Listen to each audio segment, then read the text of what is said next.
Thabit bin Qais. Beliau ini anaknya Syammas bin Zuhair, ya, bin Malik bin Imri'il Qais bin Malik al-Agharri bin Sa'labah bin Ka'ab bin Khazraj bin Haris bin Khazraj Abu Muhammad, dan dikatakan juga Abu Abdurrahman, ya, kunyahnya itu. Kemudian beliau ini dikenal sebagai Khatibul Ansor, orang oratornya orang Ansor. Kana min nujabai ashabi Muhammadin sallallahu alaihi wasallam, ya, orang terkemuka, orang terbaik dari sahabat-sahabatnya Nabi Muhammad sallallahu alaihi wasallam. Beliau tidak ikut perang Badar tapi ikut perang Uhud, kemudian ikut Bai'atur Ridwan. Ini sahabat namanya Thabit bin Qais. Jadi ahli berbicara, kemudian juga ahli atau juru tulisnya Rasulullah sallallahu alaihi wasallam. Ini diantara jaminan surga, yakni ketika turun surah Al-Hujurat ayat 4 ayat 2, ya. Yang ini, ya ayyuhalladzina amanu la tarfa'u aswatakum fawqa sautin nabiyyi. Wahai orang-orang yang beriman, janganlah kalian tinggikan suara kalian di atas suara Rasulullah sallallahu alaihi wasallam. Wala tajharulah, jangan keras-keras kepada beliau. Bil qauli, dengan perkataan kajahri ba'dikum li ba'din, sebagaimana kalian ngomongnya keras satu kepada yang lain. Jadi pelan-pelan, yang lembut kepada Rasulullah. Apa yang diancamkan di sini? Antahbata a'malukum wa antum la tash'urun. Ya, kalau amal kalian itu sia-sia dan engkau tidak merasa. Jadi ini Thabit bin Qais itu ketika mendengar ini beliau sedih, merasa aku ini termasuk penghuni neraka ini sudah. Jadi ini sahabat, ya, sahabat itu ketika dapat ayat itu mereka mikirnya bukan mencari siapa ini, yang salah ini siapa, tidak, tapi merasa ini jangan-jangan saya. Kemudian beberapa hari, ya, tidak menemui Rasulullah Shallallahu Alaihi Wasallam, takut beliau ini, hingga akhirnya ditanyakan kemana ini Thabit. Kemudian diceritakanlah ini, dan hingga akhirnya Rasulullah Shallallahu Alaihi Wasallam, ya, ketika Thabit mengatakan aku ini suaranya paling keras di antara yang lain, orator, kan, orator itu ya memang suaranya lantang keras begitu. Lalu turun ayat ini, sudah merasa aku ini penghuni neraka ya Rasulullah, gitu. Setelah itu Rasulullah mengatakan, "Ndak, engkau ini termasuk penghuni surganya Allah Ta'ala." Ini di dalam Sahih Bukhari. Jadi luar biasanya Thabit ini. Yang jelas itu merasa itu loh, ya.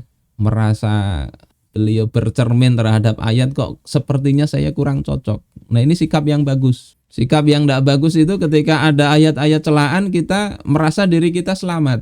Terus kita mencari orang lain, ini siapa ini kira-kira ayat ini yang cocok ini. Nah, ini tidak ada sifat ini pada diri Thabit bin Qais. Termasuk juga ketika turun ayat tentang orang yang sombong. Beliau itu merasa bajunya bagus-bagus sehingga merasa sombong, dimaksud oleh itu. Tapi Rasulullah kemudian menyatakan enggak, ya. Yang namanya sombong itu batarul haq wa ghamtun nas, menutupi kebenaran, memandang rendah manusia. Ini Thabit bin Qais, ya.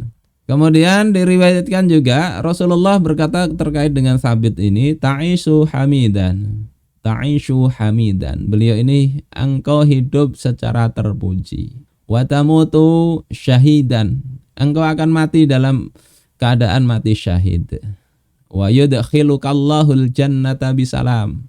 Dan Allah akan memasukkan engkau ke dalam surga dengan selamat. Dan apa yang dikatakan Rasulullah ini terbukti. Beliau syahid di dalam perang Yamamah, ya, melawan itu pasukannya Musailamah al-Kadzdzab. Bismillah. Saudara-saudaraku sekalian rahimakumullah, ini terkait dengan Sayyidina Thabit bin Qais, ya.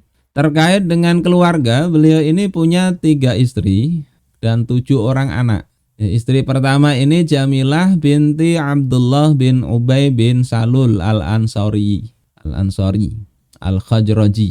Jadi anak seorang pembesar suku Khazraj, yakni Abdullah bin Ubay bin Salul. Yang ini memang orang tokoh munafik, ya. Tapi anaknya yang namanya Jamilah ini sahabiyah yang sholihah, ya. Jamilah ini jandanya dari Hanzalah, ya, Hanzalah bin Abi Amir Al-Ghasil, yang waktu pengantin baru, ya, malam pengantin ada seruan perang Uhud, ya, Jamilah ini ditinggal oleh Hanzalah, ya. Hanzalah ikut perang Uhud, belum sempat mandi junub, ya, kemudian ternyata syahid dan dimandikan oleh malaikat. Nah, setelah ditinggal oleh Hanzalah ini dinikahi oleh sahabat Sabit bin Qais, ya, Sabit bin Qais punya anak namanya Muhammad, ya. Ini yang pertama. Kemudian yang kedua, Habibah bin Sahal bin Sa'labah. Ini juga masih muda, istri ini. Jadi tidak ada referensi yang lain, ya, tentang Habibah ini. Kemudian yang ketiga itu ada Maryam Al-Maghaliyah dari Bani Maghalah. Dan juga tentang anak-anak ini dari mana, ini diceritakan oleh musannif, ada 7 anaknya, ya, Muhammad, kemudian Abu Fadalah, kemudian Qais, kemudian Abdurrahman, ada Abdullah, ada Yahya, ada Zainab. Cuman tidak jelas ini dari ibu yang mana di sini.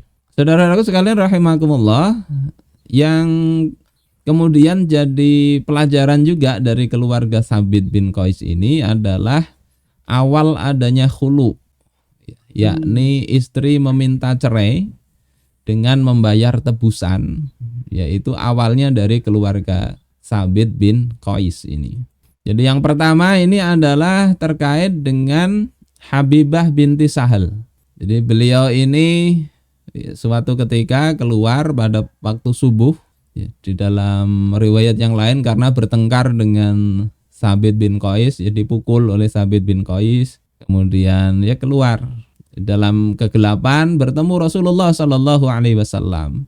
Ditanya siapa ini, kata Rasul, dijawab, ya, ana Habibah bintu Sahal ya Rasulullah, aku Habibah bintu Sahal. Kata Rasulullah, ma sya'nuki, ada apa engkau, kenapa? La ana wala Sabit bin Qais, ya, li zaujiha. Jadi beliau sudah tidak mau lagi dengan Sabit bin Qais. Kemudian datang Sabit bin Qais, ya. Kemudian Rasulullah mengatakan kepada Sabit bin Qais, ya, hadhihi Habibatu bintu Sahal qad zakarat masya Allah antazkura. Ini Habibah bintu Sahal, istri engkau telah menyebutkan apa yang memang Allah kehendaki disebutkan, yakni sudah tidak tahan. Ini keluarga sahabat, ya, sahabat yang dijamin masuk surga, orator, bisa istrinya begitu, bisa. Istrinya sahabat yang solihah juga. Maka Habibah, ya, ini faqalat Habibatu ya Rasulullah. Habibah mengatakan, ya Rasulullah, wahai Rasulullah, kullu ma'atani indi. Setiap apa yang dia berikan kepadaku itu, hartanya Sabit itu ada padaku. Maka Rasulullah katakan kepada Sabit, ya, khudz minha, fa akhadha minha wa jalasat fi baiti ahliha. Ambillah itu hartanya, kemudian Sabit mengambilnya dan si istri ini kemudian tinggal di rumah keluarganya. Ini kasus khulu dari istri yang bernama Habibah binti Sahal ini, yang maharnya dikembalikan. Jadi boleh begitu. Ketika istri tidak senang lagi dengan suami boleh menceraikan, ya, dengan meminta tebusan. Nah, itu talak yang namanya khulu kalau disepakati, ya. Kemudian ada khulu yang kedua, ini istri Sayyidina Sabit bin Qais juga. Jadi bisa 2 istri minta cerai, ya. Ini riwayat Ibnu Abbas dalam Sahih Bukhari, ya. Jadi datang istrinya Sabit bin Qais bin Syammas kepada Rasulullah, ya. Kemudian mengatakan, ya Rasulullah, ma angkimu ala Sabit fi dinin wala khuluqin. Aku tidak mencela Sabit di dalam agama, tidak juga di dalam akhlaknya. Agamanya mantap, akhlaknya bagus. Illa anni akhaful kufra. Kecuali, ya, selain aku ini takut untuk, ya, kalau aku ini kufur. Ya, apa maksud kufur di sini? Ya, maknanya adalah annaha tubghiduhu lidamamatihi, yakni si istri ini nggak senang dengan keburukannya. Yang kalau di riwayat yang lain ini ya kadang ada perselisihan bisa mukul. Kemudian wa qabahi suratihi, bentuk fisiknya juga jelek. Ini disebut jelek ya jelek lah. Apa artinya ndak tampan begitu. Jadi kalau punya suami tidak ganteng, tidak tampan itu ini bukan jadi alasan untuk minta cerai. Nanti belum tentu dapat yang lebih baik. Tapi ini jadi alasan itu adalah ini akhaful kufro, aku takut kufur. Dalam artian bukan karena ndak senengnya karena tampangnya jelek, bukan, tapi khawatir ndak bisa bersyukur, nggak bisa memenuhi hak suami. Wa tahsya ayu addiya biha hadzan nufur at-tabi'i minhu ila kufranil ashir. Dan si wanita ini khawatir ada rupa yang tidak menyenangkan itu mengantarkan dia itu secara alami tidak bisa mensyukuri suami. Dan ini paling banyak menyebabkan wanita masuk neraka kata Rasulullah. Takfurnal ashir, ya. Aksirnal la'na wa takfurnal ashir kata Rasulullah. Kalian itu kata yang menyebabkan banyak masuk neraka karena sering melaknat. Melaknat suami, mengingkari ya kufur kepada suami. Nah kalau khawatir tidak bisa memenuhi hak tadi, tidak bisa bersyukur, itu boleh meminta cerai, boleh. Tapi ya kalau bisa bersyukur, syukurilah. Allah sudah kasih jodoh itu, entah itu suami ke istrinya atau istri ke suami, syukurilah, syukuri. Maka Rasulullah kemudian mengatakan, taruddina alaihi hadiqatah, engkau maukah mengembalikan kebunnya si Sabit bin Qais? Kan itu dulu maharnya. Apalagi kalau mahar sekarang ini kadang mahar kecil-kecil, tapi uang dibalik mahar besar ya. Beberapa waktu yang lalu ada salah seorang kenalan itu mau menikah, uang panennya 85 juta. Nggak tahu mahar yang disebut berapa. Kalau dulu mahar itu ya yang besar itu mahar. Kalau sekarang mahar seperangkat alat sholat, enteng mengembalikannya, sudah maharnya dikembalikan. Mestinya yang mahar itu yang besar itu ya. Dan itu haknya si istri. Apakah engkau mau mengembalikan kebunnya Sabit bin Qais itu? Maka wanita tadi mengatakan na'am, oke, enggak apa-apa. Faraddat alaihi, kemudian wanita itu mengembalikan itu maharnya. Sebetulnya tidak mesti mahar full dikembalikan. Ya ada kompensasi berapalah. Didiskusikan dengan suami. Wa amarahu ayyufariqaha. Rasul kemudian memerintahkan Sabit untuk menceraikannya. Wa yurwa annahu kana asdaqaha tilkal hadiqah. Dan diriwayatkan bahwasanya Sabit itu menjadikan kebun itu sebagai maharnya. Fakhala'aha 'alaiha, maka diambillah kembali itu mahar itu. Kemudian dikatakan innahu awwalu khulu'in jara fil Islam. Ini adalah awal dari khulu' yang terjadi di dalam Islam. Jadi ini boleh di dalam Islam begitu. Apalagi kita baca kadang pernikahan ini dijadikan oleh perempuan sebagai modus. Ada kasus begitu. Yang menikah dapat mahar yang besar, setelah itu bikin ulah supaya cerai, dia dapat mahar, karena nikah lagi dapat mahar lagi. Nah ini tidak bagus ya.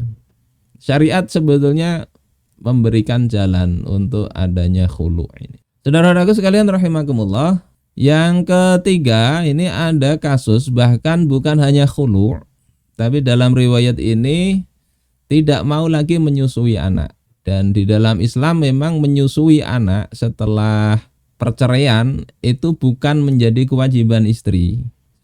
Makanya Allah katakan dalam Al-Quran, fa in arda'na lakum fa'atuhunna ujurahun.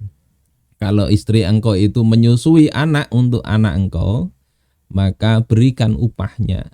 Nah ada ini yang namanya siapa ini, Jamilah ya binti Abdullah bin Ubay ini ketika bercerai tadi ya, karena dalam riwayat ini ada bahasa sekarang KDRT, memang itu sedang mengandung dan bersumpah tidak mau lagi menyusui anaknya Sabit bin Qais, padahal anaknya sendiri juga. Mungkin ya tadi namanya secara alami itu ya wanita bisa begitu. Ndak solehah, ndak wanita biasa itu secara tabii bisa ada sifat seperti itu. Sebagaimana kisah Barirah kepada Mughith itu. Ndak mau sama sekali sudah. Ibarat hati itu sudah ndak bisa terbuka lagi. Ya seperti itulah Allah Subhanahu wa taala membuat hati manusia itu, ada yang bisa dibuka, ada yang enggak. Ada yang sudah sampai ke pengadilan ternyata dicabut, dimaafkan, ada yang enggak bisa memaafkan. Walaupun ya dimaafkan, maafkan tapi saya enggak mau nyusuin. Akhirnya apa dia? Bingung Sabit bin Qais ini. Gimana putra bayi enggak bisa nyusu ibunya? Akhirnya datang kepada Rasulullah, kata Rasulullah Shallallahu Alaihi Wasallam, ditahnik beliau ya, kemudian dikasih ludah ke mulutnya putranya yang bernama Muhammad ini, kemudian turun bawa, Allah yang ngasih rizki. Ternyata ketemu seorang wanita Arab yang dia mimpi wanita itu bahwasanya dia menyusui bayi bernama Muhammad. Ya, datang itu kebetulan. Akhirnya ini Muhammad. Dan akhirnya Allah memberikan rizki kepada bayi tersebut, yakni dapat orang wanita yang menyusuinya. Saudaraku sekalian rahimakumullah, ini beberapa pelajaran dari keluarga Sabit bin Qais. Dan yang pertama tadi dari Nu'man Harithah bin An-Nu'man. Mudah-mudahan kita bisa mengambil pelajaran ya, yang bisa kita tiru. Yang ada kurang-kurangnya jangan kita pandang rendah. Karena yang namanya Sabit bin Qais itu oleh Rasulullah disebut sebagai orang bagus. Beliau itu orang soleh, hidup dalam kebaikan, jasanya besar. Tapi ada mungkin dilihat ada kekurangan sedikit ya dari sisi fisik maupun dari sisi temperamental mungkin. Tapi itu tidak mengurangi kemuliaan beliau secara umum. Sebagai manusia itu pasti ya ada kekurangan kelebihan. Karena bukan nabi, bukan rasul. Apalagi kita punya suami, kita punya istri. Suami-suami dan istri-istri zaman sekuler begini. Maka banyak-banyak dimaklumilah. Mudah-mudahan Allah berikan ganti yang lebih baik dari sisi ada yang tidak kita sukai satu sisi, tapi Allah tutupi dari sisi yang lain. Ibarat spesifikasi ya, misalnya ada spesifikasi suami itu ada 10 spek ya. Mungkin ada spek ya ke-8 atau ke-9 ya, salah satunya itu speknya tidak cocok ya. Maka ya dicoba-coba bersabar lah kalau masih bisa bersabar. Kalau tidak ya cari spek yang lain, tapi belum tentu dapat ya.